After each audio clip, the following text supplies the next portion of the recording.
to create a positive force in a world where cynics abound,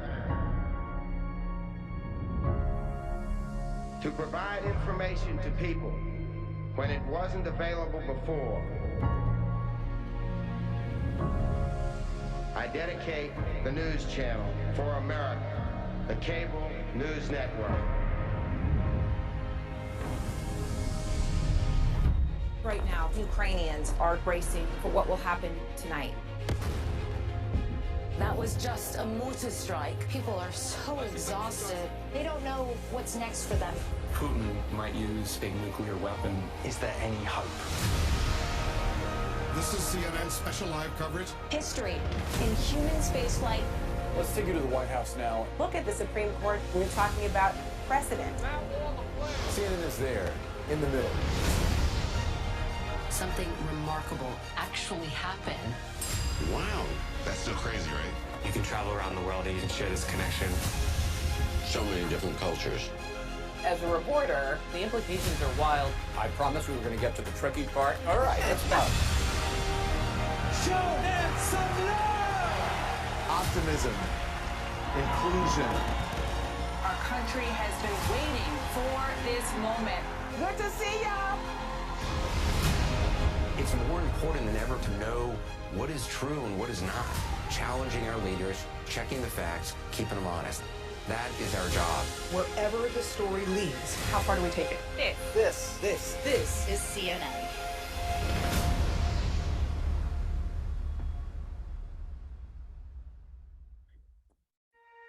Okay. Good morning, everybody. Good afternoon, good evening. It depends on where exactly you are. My name is Caroline Faraj, and I'm the Vice President and the Editor-in-Chief of the CNN Arabic Services. And I'm based in Dubai. I've been with CNN for 20 years or more. And I'm also, before joining CNN, I used to work in Jordan, London, the US, and other places. So journalism is in my blood. I've been doing it for more than 30 years. Thank you very much for inviting me to be part of this beautiful mission and also gathering that looks for finding the best opportunities for people who are in need, and also communicating people and bringing the talents all together. So thank you very much for inviting me. Today, I should be talking about storytelling, which is my bread and butter. As I said, we're not calling ourselves journalists anymore. We are calling ourselves storytellers. But being a journalist and storyteller does not mean that you cannot be storyteller. You have to tell your story, whatever your job is, whatever you're trying to sell, as in your talent or your knowledge, or you're looking for a job or an idea, or anything that you would like to share with anybody else. If you don't know the basics of telling stories, then you are losing an opportunity. And I don't think anybody would like to lose any opportunity. So we will start by explaining what is storytelling. Storytelling, the simple way I usually explain it to people, is like holding a hand of a friend or a colleague or a partner and walking with them until you reach to the destination you would like to reach. And if in between they left your hand, that means you were not able to engage with them and let them really enjoy what you're telling them. Now, what story are we talking about? We are talking about our stories. For us business, in CNN, we tell the people's stories. We tell the events, we tell everything so that you, as my audience, to listen to it, watch it, or read it, and then engage and show interest. But at the same time, we're talking about now your stories. In your stories, you need to understand that there's nothing called I don't have a story. You can tell your personal story, and from there, you engage with the people and tell them, where do you want to be? It can be your bio that you write it usually, or CV that you write it in bullet points, or a full list of page or whatever. And then you decide that this is my CV, but I want you to think of how can I tell my CV in words? and tell these words so that it can be of an interest to the people that I'm talking to. So how do we start? We start by, I would encourage all of you to do the following. First of all, use your mobiles, and I'm sure everybody got a mobile. Use your mobile and put it in front of you and try to tell the people who you are in maximum 2 minutes. And remember that you are telling them who you are because you want to convince them that you are something important. So check and underline the most important thing in your CV, in your life, and don't underestimate the importance of your childhood, your how you were able to grow, the challenges you face, and how you were able to reach. Do that and put it on the side. Then start with the second step, which is ideation, which basically means that you need to put an idea. Why I am doing this? Am I doing this for a job, or I'm doing it to impress my boss? Am I doing it because I would like to get an increase in salary or promotion? Or I'm just saying it because I am talking to people and want to impress them that I'm important or I have something to offer? All of these questions need to be put on papers. And I encourage also everybody that when you have this, sometimes you have like a small stickers, just put any idea you have and just put it on the wall. And when you put them all on the wall, this is how you can put all your ideas and pick and choose from them whatever you think that it's applicable and needed in the second and the third stage that I will tell you about. But don't throw the rest of them, because time will come when you will need these ideas. Then after you put all these ideas, you need to brainstorm with somebody. I'm sure anybody, everybody got family members, friends. Also, the Jobs for Humanity is also opening their doors for you to come and chat with them, take advice. So open the door and chat with them, debate with them, and talk about these ideas, because you cannot consider that this idea is the best idea because you believe so. You have to talk with people, brainstorm with them. It's very, very important to brainstorm your ideas. Then you have to be also a good listener. So it's the brainstorming is a two-way street. The debate is a two-way street. So you talk to people, you tell them what's your idea, and train yourself to listen and get their ideas. And remember that these people are giving you their advice, not using it to attack you or humiliate you or to do anything negative to you. So listen to them carefully, take your notes and take whatever you believe that you are able to implement and reach some kind of compromise. If you are totally disagreeing with your colleagues, then you need to find a common ground between you and them. After that, you need to start training yourself on something called debate and presentation. How are you going to present these ideas?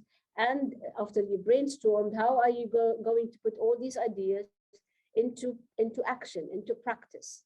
Because all of this going to help you to build your story. So you need to start debating and chatting and do some kind of an exercise, if you like, with people that you trust. Even if you don't have people and you're living on your own, you can use this as a trial and talk to the mirror. You sometimes can talk to the mirror. I started my career when I was doing some presentations and doing some comments for TV, and I'm on my own. I talk to the mirror.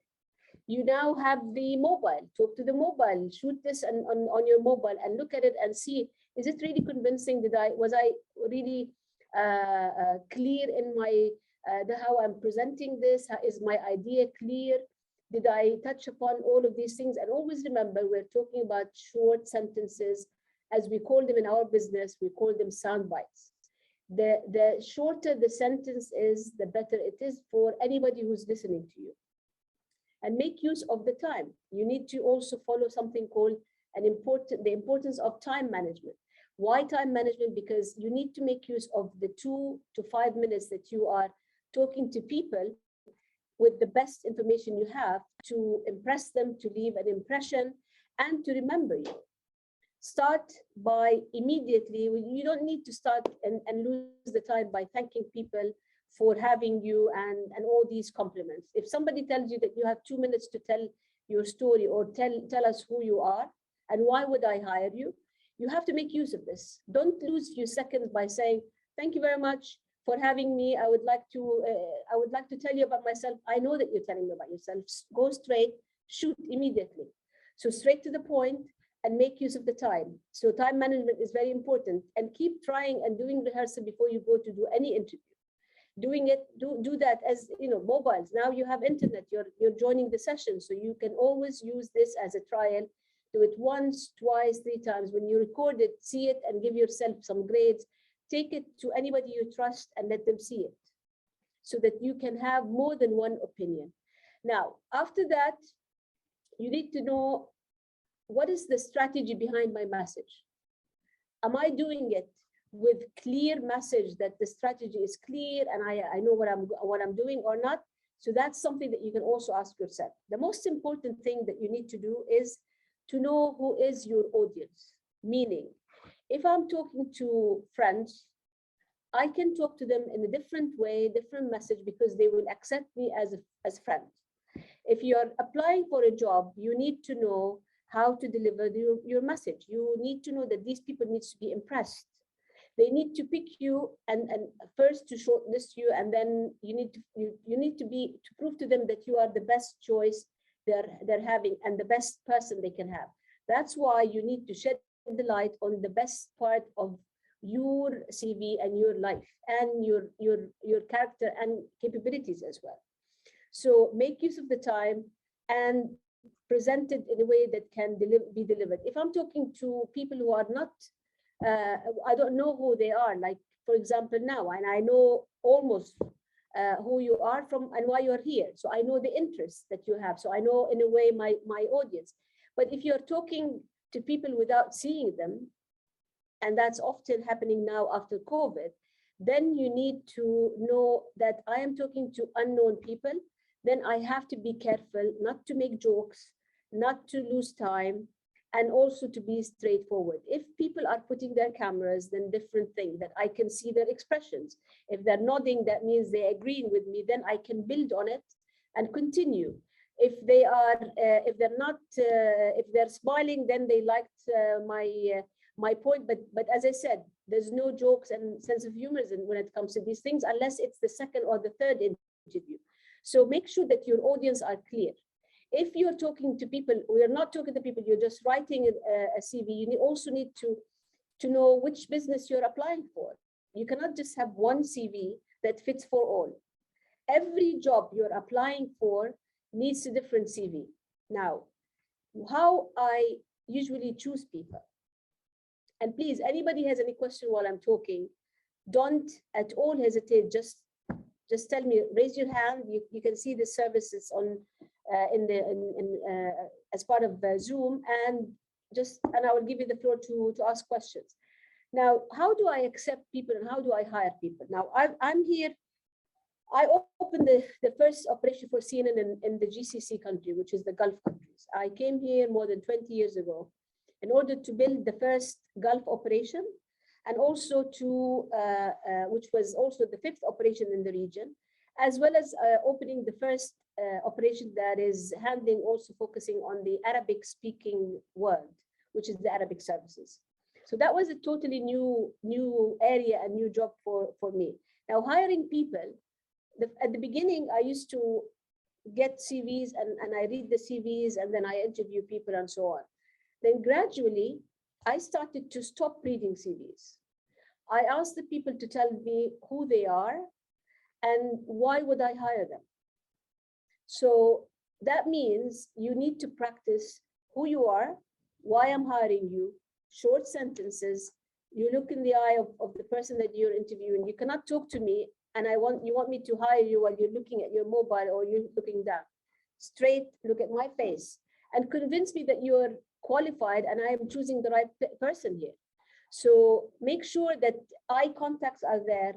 Time management are always vital. If you go to an interview and you come to meet me and you are late 5 minutes, don't even dream that I will let you in.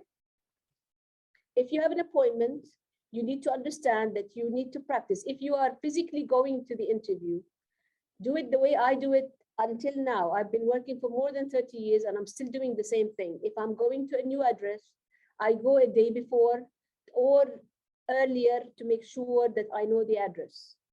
because there's no excuse anymore that somebody says, I'm sorry, I didn't know the address properly, because now everybody is using Google Map. So try to make use that, use of the time, and make use that you have all the unexpected things that might happen not happening, because if you arrive late and you're not able to enter, or you arrive late and then you are using some of the time that's allocated for you to do the interview by apologizing that you're late, you're also losing time. So every minute makes a big difference. So I repeat again, deadlines. If somebody also asks you to submit something, and you have to respect the deadline. If you are doing a test, some jobs, they ask you to do a test or a trial or a project. You need to do that, and always put for yourself, if the deadline is Tuesday, I put a deadline for me Sunday, because there might be some surprises on Monday, and I don't want any surprises to happen, so that I respect that. Always have a backup plan. You cannot go to any opportunity and you're looking for a job with only one plan. And this plan might be your plan, but doesn't mean that it's the plan of others. Maybe others, they have also better plans than you. So why would you, everybody here are trying to find ways how to find jobs. So finding jobs, that means you have to show the best thing in you and your knowledge and everything. If I'm taking a picture of you, you need to give me the best side. So sometimes people, they give the profile, sometimes they look straight, sometimes they are short and fat, so they sit down. So it depends on which beautiful part you would like to show on the camera. It's exactly the same when you apply for a job. You always reflect the best thing that you have in terms of knowledge, experience, studies, or anything that you think that it's needed. Now, how do you agree that, do you agree with me that these are the things that you should be looking at? I need to hear from you.